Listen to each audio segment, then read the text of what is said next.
선택하라라고 하는 제목으로 함께 하나님의 말씀의 은혜를 나누어 보려고 합니다.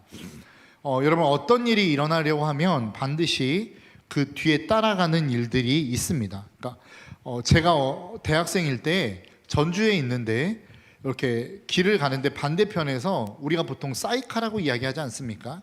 경찰 오토바이가 엄청나게 지나가는 겁니다. 막 지나가더니 그 뒤에 세단 차들이 따라서 막 지나가는 거예요. 그래서 생각하기를 되게 높은 사람이 왔나 보네 라고 생각을 했습니다. 그리고 집에 가서 TV를 딱 봤는데 대통령이 전주의 전국체전 때문에 방문을 한 겁니다. 그래서 인사 말씀을 하려고 방문을 했던 거예요. 그러니까 그 사이카가 지나가고 세단이 지나가는 그 세단 가운데 대통령이 타고 있었던 겁니다. 그러니까 대통령이 지나갈 때는 반드시 그 앞에 나타나는 전조 현상이 있습니다. 뭐죠? 사이카가 지나갑니다. 그리고 그를 경호하는 경호차들이 지나간다라는 겁니다. 이렇게 지나가면 반드시 우리가 생각해야 되는 것은 대통령이 지나가겠구나 라고 하는 것들을 생각할 수 있다라고 하는 겁니다. 우리의 삶에는 많은 일들이 일어납니다. 그리고 그 일들을 행할 때에는 반드시 준비 작업이라고 하는 것을 합니다. 어떠한 일들을 진행하고 계획하고 그리고 실행하기 위해서, 그리고 그 일들이 정말로 성공적으로 끝나기 위해서는 반드시 준비하는 준비 작업이 필요하다라고 하는 것이죠. 그래야만 그 일들이 성공할 확률이 높아지는 것입니다. 교회 행사도 마찬가지이죠. 우리가 수련회 할 때 특별 새벽 기도회를 하지 않았습니까? 왜 특별 새벽 기도회를 했죠? 기도로 준비해야 되니까. 준비되어지는 수련회가 될 수 있도록 기도로 준비한 것입니다. 저희가 예배할 때에 예배 준비 기도회를 하죠. 왜 그렇습니까? 이 예배가 정말로 잘 준비되어진 예배, 그래서 하나님이 기뻐 받으시는 예배를 드리기 위해서 우리는 기도로 예배를 준비하는 것입니다. 그래야만 하나님의 은혜가, 하나님의 임재가 있는 예배를 우리가 드릴 수 있기 때문에 그렇습니다. 예배뿐만이 아닙니다. 모든 삶의 영역이 그렇습니다. 여러분, 우리가 보통 어떠한 기업이나 단체나 공동체가 있을 때에 준비 작업을 잘 못하는 기업이나 공동체나 단체를 보면 뭐라고 이야기하죠? 체계가 없다라고 이야기합니다. 그러니까 그 체계라고 하는 것은 결국 무엇입니까? 어떻게 준비해서 어떻게 실행할 것인가에 대한 과정을 이야기하는 거예요. 체계가 없는 공동체, 체계가 없는 단체는 어떻습니까? 사실 그 단체나 공동체나 특히 기업이라고 한다면 그 기업이 오래 가기가 어렵습니다. 왜 그렇습니까? 준비가 없기 때문에 그렇습니다. 그만큼 실패할 가능성이 높기 때문에 그렇다라는 것이죠. 여러분, 우리의 신앙생활에 있어서도 저는 마찬가지라고 생각합니다. 신앙의 영역에 있어서 우리의 거룩함은 준비되어져야 됩니다. 정말로 우리의 예배는 준비되어야 되고 우리의 경건 역시도 준비되어야 되는 과정이 필요하다라는 것입니다. 그래야만 우리의 신앙생활이 건강해질 수 있어요. 그런데 반대로 우리가 그렇게 건강해진 신앙생활을 얻기 위한 준비를 하는 만큼 사단 역시도 우리의 신앙을 무너뜨리기 위한 철저한 준비 과정을 거친다라는 겁니다. 경건이 어떠한 철저한 준비를 위해서 우리의 삶 가운데 얻어지는 것이라고 한다면 우리의 죄악이라고 하는 건 역시도 사탄이라고 하는 철저한 준비 과정을 통해서 우리의 죄악 가운데로 우리를 끌어간다라는 것이죠. 여러분, 우리의 인생 가운데는 누구나가 다 그렇습니다. 반복해서 짓는 죄가 있습니다. 사실 우리의 마음과 우리의 생각 가운데는 내가 반복하는 죄를 더 이상 짓고 싶지 않습니다. 끊고 싶습니다. 여기에서 벗어나고 싶습니다. 그런데 끊어지지가 않아요. 그만두어지지가 않아요. 계속해서 반복되어지는 죄를 우리의 삶 가운데 짓는단 말이죠. 그게 우리의 모습이고 우리의 현실이다라고 하는 겁니다. 여러분, 오늘 본문의 말씀을 보십시오. 오늘 본문의 말씀은 여호수아가 이제 이스라엘 백성들에게 그가 인생이 남은 게 얼마 안 된다라는 것을 느끼고 난 다음에 마지막으로 이스라엘 백성들에게 부탁의 메시지를 전하고 있는 것이 오늘 본문의 말씀입니다. 야, 내가 이제 살 날이 얼마 남지 않았어. 내가 이제 죽을 날이 가까워 왔는데 내가 너희들에게 정말로 부탁하고 싶은 말들이 있어 하면서 전하는 메시지가 바로 여호수아 23장 24장의 말씀입니다. 그러니까 거의 유언과 같은 메시지이고 그 메시지 가운데서도 가장 핵심이 되어지는 것이 바로 오늘 본문의 말씀입니다. 그러니까 정말로 이 여호수아가 이스라엘 백성들에게 전하고 싶은 그 핵심 중의 핵심이 바로 오늘 본문의 말씀이라는 거예요. 그 말씀의 말씀을 보면 오늘 본문 여호수아는 출애굽 2세대를 향하여 이렇게 말씀하고 있습니다. 오늘 본문 14절과 15절입니다. 이렇게 말씀하셨으니 당신들은 이제 주님을 경외하면서 그를 성실하고 진실하게 섬기십시오. 그리고 여러분은 여러분의 조상이 강 저쪽 메소포타미아와 이집트에서 섬기던 신들을 버리고 오직 주님만 섬기십시오. 주님을 섬기고 싶지 않거든 주님들이 강 저쪽 메소포타미아에서 섬기던 신들이든지 아니면 당신들이 살고 있는 땅 아모리 사람들의 신들이든지 당신들이 어떤 신들을 섬길 것인지 오늘 선택하십시오. 나와 내 집안은 주님을 섬길 것입니다. 지금 여호수아가 뭐라고 이야기하는 겁니까? 너 지금 너희들이 섬기고 있는 우상 버려라. 그리고 하나님만을 섬겨라 라고 이야기하는 거예요. 그런데 여러분 한번 생각해 보시겠습니까? 여호수아서 전체를 놓고 보면 이스라엘 백성들이 우상 숭배했다는 이야기가 나오지 않습니다. 그러니까 여호수아라고 하는 성경 전체의 내용을 보면 이스라엘 백성들이 하나님을 원망해서 심판받았더라 라고 하는 내용이 나오지 않아요. 출애굽기와 같이 하나님을 원망했다든지 모세와 하나님을 대적했다든지 아니면 우상 숭배를 했다는 내용이 나오지 않습니다. 그러니까 우상 숭배하지 않았던 사람들을 향하여 지금 여호수아가 뭐라고 이야기하고 있냐면 너희들이 섬기고 있는 신을 너희는 버려. 그리고 하나님만을 섬겨라고 이야기하고 있는 거라고요. 말이 앞뒤가 안 맞잖아요. 출애굽 1세대 광야를 보내고 있는 1세대를 향하여 너희는 너희가 섬기던 신을 버려라 라고 이야기하면 이해가 갈 것 같습니다. 납득이 가고 용납이 될 것 같아요. 하나님을 원망하거나 불평하지 마. 너희들은 지도자를 대적하지 말고 하나님을 대적해서는 안 되라고 이야기한다면 이해가 될 수 있을 것 같아요. 그런데 지금 이 이야기를 듣고 있는 게 누구입니까? 출애굽 2세대입니다. 그러니까 여호수아서를 통해서 끊임없이 이야기했던 그 수많은 이야기들 가운데 하나님을 대적했다거나 하나님을 원망했다거나 하나님 앞에 불평했다는 이야기를 한 번도 기록하지 않은 세대, 그 세대를 향하여 지금 여호수아는 뭐라고 이야기하고 있냐면 우상 숭배하지 마, 하나님을 원망하지 마 라고 이야기하고 있는 거라고요. 그럼 도대체 여호수아는 왜 이스라엘 백성들 앞에서 이 마지막 유언과 같은 이야기를 하면서 이스라엘 백성들에게 우상 숭배하지 말라고 이야기했을까라고 하는 거예요. 가장 먼저는 가장 느끼기 쉬운, 체감적으로 느끼기 쉬운 것이 바로 이방신들이기 때문에 그렇습니다. 이방신들은 우리가 접하기 쉽고 대하기 쉽고 다가가기 쉬운 신들이기 때문에 그렇습니다. 오늘 본문 23절과 24절입니다. 여호수아가 또 말하였다. 그러면 이제 당신들 가운데 있는 이방신들을 내버리고 마음을 주 이스라엘의 하나님께 바치십시오. 백성들이 여호수아에게 말하였다. 우리가 주 우리의 하나님을 섬기며 그분의 말씀을 따르겠습니다.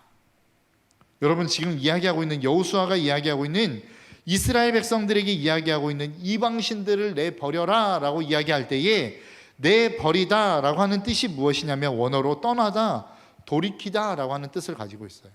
거기에 더해서 무슨 뜻을 더 가지고 있냐면 제거하다 라고 하는 뜻을 가지고 있어요. 제거하는 것은 뭡니까? 실체가 있어야만 제거가 가능한 겁니다. 다른 말로 이야기하면 눈에 보이거나 손으로 만질 수 있거나 내 감각으로 느낄 수 있는 것만 우리는 제거할 수 있는 거예요. 다른 말로 이야기하면 뭐냐면 이방신들은 눈으로 볼 수 있었습니다. 손으로 만질 수 있었습니다. 내가 어떠한 오감으로 직접 대면하여 볼 수 있는 신이 이방의 신들이었어요. 그렇기 때문에 이방신 하면 굉장히 다가가기가 쉽습니다. 왜냐하면 눈으로 보이거든요. 귀로 듣는 것뿐만 아니라 눈으로 보이기도 하고 손으로 만질 수 있는 것들이거든요. 그렇기 때문에 이방신들은 다가가기가 쉬웠습니다. 반면에 하나님은 어떠한 분이십니까? 그 어떤 형상도 만들지 말라고 이야기했습니다. 오늘 본문 24절에 뭐라고 이야기하고 있냐면 우리가 주 우리의 하나님을 섬기며 그분의 말씀을 따르겠습니다. 무슨 이야기예요? 그분의 말씀을 따르겠다는 것은 우리가 지금 당장 그 하나님을 알 수 있는 방법과 근거는 뭐뿐이라는 거예요? 하나님 말씀뿐이라는 겁니다. 이방신들은 눈으로도 볼 수 있고 손으로도 만질 수 있고 내가 가지고 있는 오감으로 경험할 수 있는 반면에 내가 섬기는 하나님을 알기 위해서는 오로지 귀로 듣는 하나님밖에 없었다는 겁니다. 이게 게임이 안 된다는 거예요. 우리나라 말에 그런 말이 있죠. 백문이 불여일견이다. 무슨 이야기입니까? 100번 듣는 것보다 한 번 눈으로 보는 것이 훨씬 낫다는 거예요. 이해하기 쉽다는 거예요. 그래서 우리가 이 세상을 살아가면서 신앙생활하기 어려운 이유가 무엇입니까? 세상에 우리를 유혹하는 수많은 것들이 있어요. 그것은 눈으로 볼 수 있어요. 손으로 만질 수 있어요. 우리의 감각으로 느낄 수 있어요. 그러나 하나님은 어떻습니까? 고작 성경으로 보는 하나님, 설교를 통해서 해석되어지는 하나님, 이게 전부라고요. 하나님을 우리는 느낄 수 있다고 이야기하지만 사실 그 느낄 수 있는 하나님의 느낌은 언제 우리에게 찾아올 수 있을지 몰라요. 그러니까 우리의 신앙생활이 어려운 것이라는 거예요. 내가 어느 세대에 속해 있느냐라고 하는 것을 구분할 수 있는 감별법이 있다 그래요. 그 감별법은 무엇이냐? 세 가지로 세대를 나눴을 때 저같이 나이 많은 어른 세대, 아니면 중간에 낀 세대, 아니면 어린 세대이냐라고 하는 것을 구분하는 세 가지의 방법이 있답니다. 방법이 있는데 그게 뭐냐면, 검색할 때, 내가 어떠한 정보를 얻기 위해서 검색할 때에 어떤 어플을 쓰느냐를 보면 그 사람이 어떤 세대에 속해 있는지를 알 수 있대요. 그러니까 진짜 노땅인 세대, 정말로 나이 많은 세대, 이런 세대가 주로 검색, 정보를 얻기 위해서 쓰는 어플은 뭐냐면 네이버 어플이랍니다. 아, 내가 네이버를 쓰고 있다. 내가 정보를 얻기 위해서 나는 네이버를 켜고 네이버로 검색한다 하면 여러분들은 이미 노땅입니다. 기억하십시오. 그런데 그거보다 조금 나은 세대, 내가 어떠한 정보를 얻고 싶어요. 무엇인가를 검색하고 싶어요. 그런데 그 검색하는 검색 어플을 SNS, 인스타그램이나 다른 어떤 SNS를 연다 그러면 중간에 낀 세대랍니다. 그런데 내가 어떠한 정보를 얻기 위해서 어플을 여는데 유튜브라고 하는 어플을 열면 나는 정말로 어리고 젊은 세대라는 거예요. 여러분 어떤 세대에 속하십니까? 혹시 여기에 네이버를 켜시는 분들이 계십니까? 저와 비슷한 세대를 지금 살아가고 있는 겁니다. 나이는 그렇지 않다 할지라도 이미 정신 연령과 생각은 저와 같은 세대를 살아가고 있는 거라고요. 그런데 여러분 한번 생각해 보십시오. 글로 읽는 것과 직접 내가 하고자 하는 그 무엇인가를 영상을 찍어 보여주는 것, 어떤 게 이해하기가 더 쉬울까요? 영상으로 보는 게 훨씬 더 쉽겠죠. 우리의 신앙생활도 마찬가지라는 겁니다. 왜 우리 신앙생활이 어려워요? 왜 우리가 자꾸만 세상의 유혹에 이끌림을 받아요? 왜 우리는 자꾸 신앙생활을 잘하고 싶은데 왜 자꾸만 세상의 유혹에 너무나도 쉽게 무너집니까? 보이는 것을 세상은 우리 가운데로 유혹하기 때문에 그렇습니다. 눈으로 볼 수 있고 손으로 잡을 수 있고 우리가 직접 경험할 수 있는 것들로 우리를 유혹하기 때문에 그래요. 그런데 우리가 신앙생활할 때에 우리가 붙잡는 거는 뭐예요? 오로지 말씀 하나 아닙니까? 하나님이 주셨다라고 얘기하는 그 약속의 말씀 하나, 그 약속의 말씀 하나 붙들고 우리는 언제 올지도 모르는 그 하나님의 임재를 우리는 기대하고 사모하며 살아가는 사람들이란 말입니다. 그러니까 게임이 안 될 수밖에 없죠. 그러니까 우리의 믿음이 날마다 흔들릴 수밖에 없죠. 세상은 화려한 것을 보여주거든요. 야, 이거 봐라. 이거 가지면 왠지 성공한 것 같지 않냐? 그러니까 성공하는 것을 선택해. 여러분 카푸어족 이런 사람들이 있더라고요. 뭐냐면 내가 전 재산을 털어서 1년에 한 300 정도를 버는데 차값에 투자되는 돈이 한 150 되는 거예요. 그러면서 자기의 생활도 안 되고 정말로 모든 것을 다 줄이면서 살아가는 사람을 카푸어족이라고 하더라고요.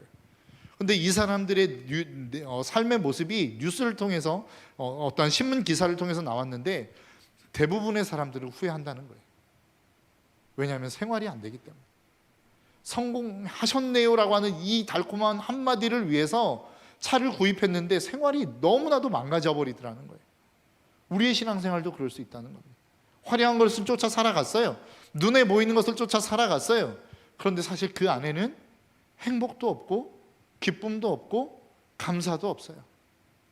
얻으면 얻을수록 더 부족한 것 같고 잡으면 잡을수록 더 많은 것들을 잃어버리는 것 같은 우리의 삶을 우리는 살아가지 않더냐라고 하는 거예요.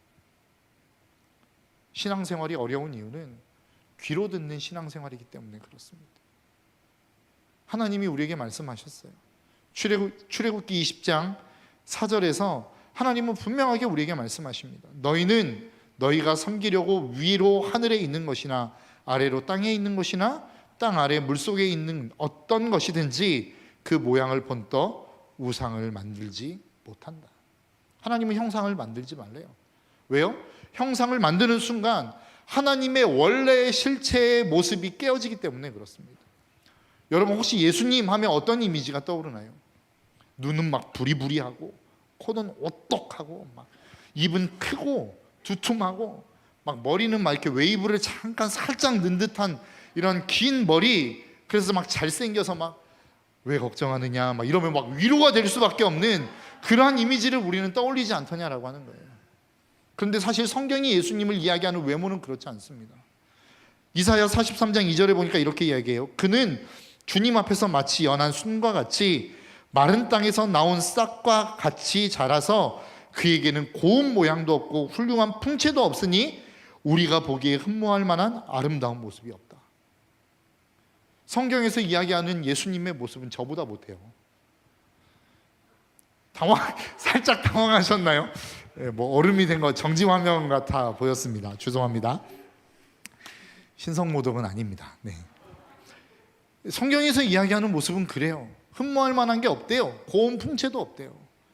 그런데 우리는 늘 보던 모습이 예수님은 잘생기고 등치도 좋고 막 목소리도 멋있고 이러니까 굉장히 좋으신 분, 외모적으로 나으신 분인 것 같아요. 그러니까 주님이 우리에게 형상을 만들지 말라고 하는 이유가 여기에 있는 것입니다. 주님을 오해할 수밖에 없거든요. 주님의 그 있는 모습 그대로로 우리가 주님을 바라볼 수 없기 때문에. 그래서 우리가 주님을 알 수 있는 방법은 뭐예요? 귀로 듣는 거예요. 말씀을 읽는 거예요. 그렇기 때문에 쉽게 손에 잡히지 않아요. 쉽게 보이지 않아요. 그래서 주님은 뭐라고 이야기합니까? 믿음이 없이는 하나님을 기쁘시게 할 수 없대요. 오로지 우리가 그 주님의 말씀을 듣고 믿는 믿음 하나로 우리는 세상에 보이는 수많은 것들을 이겨낼 수 있기에 주님은 우리에게 믿음이 없이는 하나님을 기쁘시게 할 수 없다라고 말씀하고 있는 거라고요. 여러분들의 삶 가운데 이 믿음이 있으시기를 주님의 이름으로 축복합니다. 여러분, 우리가 살아가는 우리의 삶, 왜 이렇게 신앙생활이 어렵지? 어려울 수밖에 없어요. 신앙생활이 흔들릴 수밖에 없어요. 귀로 듣는 것과 눈으로 보고 손으로 만지는 것 게임이 안 되기 때문에 그렇습니다. 그래서 여호수아는 가나안 땅에 들어가기에 앞서 그리고 그 가나안 땅에 들어온 이스라엘 백성들을 향하여 염려가 됐던 거예요. 이방의 신들은 손으로 잡을 수도 있고 눈으로 볼 수도 있고 경험할 수 있는데 하나님은 오로지 귀로 듣는 것으로밖에 알아갈 수 없는 그 상황이기에 이스라엘 백성들이 흔들릴 수밖에 없다는 것을 알았어요. 그러니까 그들에게 부탁하는 겁니다. 야, 너희들 이방의 신들을 버려라. 이방의 신들에게 절하지 말아라. 하나님만을 섬겨라 라고 부탁하고 있는 거라고요. 또 한 가지, 이 여호수아가 이스라엘 백성들을 향하여 너희들 우상 숭배하면 안 돼 라고 이야기하는 것 중에 하나가 무엇이냐면, 여러분, 사탄이라고 하는 존재는 엄청나게 지혜롭기 때문에 그렇습니다. 여러분, 앞에서도 이야기한 것처럼 우리가 무슨 일, 경건의 일, 하나님의 은혜를 받기 위해서는 준비 작업이 필요한 것처럼 죄를 짓는 것에 있어서도 준비 단계가 있다는 거예요. 그냥 한 번에 우리가 은혜를 받았어요. 그런데 한 번에 사단이 와서 너 이 죄 지어, 너 반복하는 죄 지어 라고 하면 우리가 거부할까라는 것을 사단은 알아요. 그래서 사탄이 하는 게 무엇입니까? 단계를 밟는 거예요. 여러분, 한번 생각해 보십시오. 여러분들이 반복해서 짓는 죄가 있습니까? 그러면 그 반복해서 짓는 죄를 짓기 이전에 반드시 여러분들의 삶 가운데 거치는 단계가 있을 거예요. 누군가는 그것이 SNS의 검색이 될 수도 있고, 누군가는 그것이 게임이 될 수도 있어요. 누군가는 그것이 드라마를 보는 일이 될 수도 있고, 누군가는 그것이 가족과 다툼을 일으키는 일이 될 수도 있다는 거예요. 우리의 인생 가운데 어둠이 우리의 인생 가운데 한 번에 찾아올 수 없습니다. 은혜가 풍성한 우리의 삶에 어둠은 한 방에 우리의 인생 가운데 찾아올 수 없어요. 어둠이 찾아오는 것은 뭐예요? 우리의 삶 가운데 빛이 떠날 때에만 비로소 어둠이 찾아올 수 있습니다. 그러니까 사탄은 우리의 마음 가운데 이 빛을 떠나게 만드는 작업을 반드시 하게 한다는 거예요. 여러분, SNS를 검색하는 게 죄입니까? 드라마를 보는 게 죄예요? 아니에요. 그 자체만 놓고 보면 그것은 죄라고 이야기할 수 없어요. 그런데 그 과정을 통해서 내 안에 계시는 예수님과 내가 멀어지게 만드는 거예요. 그리고 난 다음에 그 틈이 생기면 그 안으로 마귀는 우리 안에 들어오는 것입니다. 죄는 우리 안에서 그렇게 지어지는 거예요. 그냥 갑자기 은혜 받았는데 그 은혜 받은 자리에 죄가 파고 들어오는 것이 아니라 하나님과 멀어지게 만드는 그 무엇이 있다고요. 그것이 취미일 수 있어요. 그것이 내가 정말로 좋아하는 그 무엇이 될 수 있다고요. 어떤 사람에게는 운동이 될 수도 있고 어떤 사람에게는 뭐 납치가 될 수도 있어요. 여러분들 한번 잘 생각해 보십시오. 내가 은혜를 받으면, 그리고 내가 그렇게 하나님의 은혜를 유지하고 싶은데 내가 무엇인가를 시작하면 몰두해서 모든 것을 다 잃어버리게 만드는 그것이 있다고요. 근데 그게 죄는 아니에요. 그런데 그것을 하다 보면 하나님을 잃어버리게 되고, 그것을 하다 보면 내가 하나님을 떠나 죄를 짓게 되어지는 과정 가운데로 수순을 밟게 만드는 그 무엇이 여러분들의 삶 가운데는 분명히 있을 거라는 겁니다. 그것을 끊지 않으면 우리의 삶에 반복되어지는 죄악은 끊임없이 계속되어질 거예요. 제가 여러분들에게도 많이 말씀드렸던 것 같아요. 제가 핸드폰을 들고 있고 집에 가서 핸드폰을 들고 있으면 저희 아내가 저에게 끊임없이 질문하는 질문이 있습니다. 자기 오늘 무슨 일 있었어? 왜냐하면 제가 핸드폰을 들고 있으면 제가 안 좋다라는 걸 저희 아내가 알아요. 그러니까 그것은 두 가지입니다. 내가 안 좋아서 핸드폰을 들고 있을 수도 있고 핸드폰을 들고 있다가 안 좋아질 수도 있는 거라고요. 왜요? 그 핸드폰을 들고 있다가 결국은 하나님을 잃어버리는 자리로 가고, 그 하나님을 잃어버리는 자리에서 죄를 짓기 때문에 그렇습니다. 이것은 끊임없이 우리의 인생 가운데 반복되어지는 일이에요.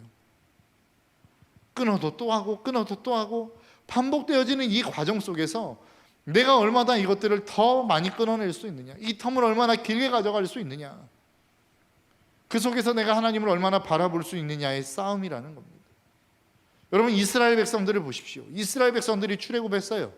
그런데 출애굽해서 하나님을 원망하거나 하나님을 대적하거나 하나님 앞에서 불평과 불만을 쏟아낼 때마다 그들이 끊임없이 했던 이야기가 뭐예요? 애굽으로 돌아가자예요. 여러분, 애굽을 생각하는 게 죄입니까? 과거를 생각하는 게 뭐가 그렇게 큰 잘못이에요? 애굽을 기억하는 게 죄입니까? 아니라고요. 그 자체만으로 죄라고 이야기할 수 없어요. 그런데 왜 애굽을 생각하면 안 돼요? 애굽을 생각하다 보면 지금 나를 이끌어 오신 하나님을 까마득히 잃어버린다고요. 과거의 좋은 기억들, 하나님 없이 살 때도 좋았던 그 기억들이 있는데 애굽으로 돌아가자라고 하다 보니까, 그 애굽을 묵상하다 보니까 하나님을 잃어버리는 거라고요. 그러다 보니까 그 하나님을 잃어버린 자리에서 불평이 쌓이게 되고 원망이 쌓이게 되고 하나님을 향한 죄악이 쌓이다 보니까 결국은 하나님을 대적하는 자리로 간다고요. 이스라엘 백성들이 애굽을 생각하는 그 순간 이스라엘 백성들은 하나님과 멀어지기 시작하는 과정을 밟는 겁니다. 그리고 그 끝은 어디예요? 하나님을 향한 원망이요 불평이었다라는 사실을 잊지 않으셨으면 좋겠어요. 여러분들의 인생 가운데도 분명히 있을 겁니다. 애굽을 생각하는 과거의 회상, 그래서 결국은 하나님과 멀어지게 하고 하나님을 생각하지 못하게 만들고, 그래서 결국은 반복해서 짓는 그 죄의 자리로 이끌어가는 그 매개체가 여러분들의 삶 가운데도 분명히 있을 거라고요. 그걸 찾으셔야 됩니다. 여러분들의 인생 가운데 그 죄악을 끊고 싶다면, 반복되어지는 그 삶을 살고 싶지 않다면 그 연결고리를 찾으십시오. 그리고 그것을 끊으십시오. 그래야 여러분들이 살 수 있습니다. 저와 여러분들의 삶이 그러한 삶이 될 수 있기를 주님의 이름으로 축복합니다. 이스라엘 백성들이 향하여 여호수아가 이야기하는 게 뭐예요? 너 이집트에서 섬기던 신, 메소포타미아에서 섬기던 그 신을 버려라 라는 거예요. 그들이 그것을 섬기지는 않았어요. 그런데 어떻게 했다는 거예요? 가지고 왔다는 거예요. 가지고 오지도 않았는데 없애라라고 이야기할 수 없잖아요. 버리라고 이야기할 수 없잖아요. 버리라고 하는 이유는 뭐예요? 그들이 그 신을 가지고 왔다는 거라고요. 여러분들의 인생 가운데 버릴 수 없는 그것, 죄는 아니고 그 자체가 죄는 아니지만 그래도 내가 버릴 수 없어 끝까지 쥐고 있는 그것을 버릴 수 있는 여러분들이 될 수 있었으면 좋겠습니다. 여러분들이 정말로 주님을 섬기고 싶으십니까? 하나님만을 섬기는 백성이 되기를 원하십니까? 선택하셔야 됩니다. 내가 그래도 미련을 갖고 이것을 움켜쥐고 있을 것인가? 아니면 과감하게 버림으로 말미암아 내가 정말로 하나님과의 더 깊은 교제의 자리로 나아갈 것인가? 여러분들의 선택에 달려 있습니다.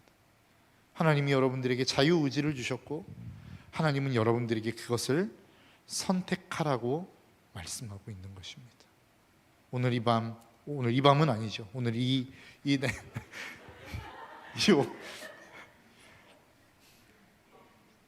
오후에 정말로 하나님 앞에 결단하며 그 하나님 앞에서 옳은 선택을 할 수 있는 저와 여러분들의 삶이 될 수 있기를 주님의 이름으로 축복합니다.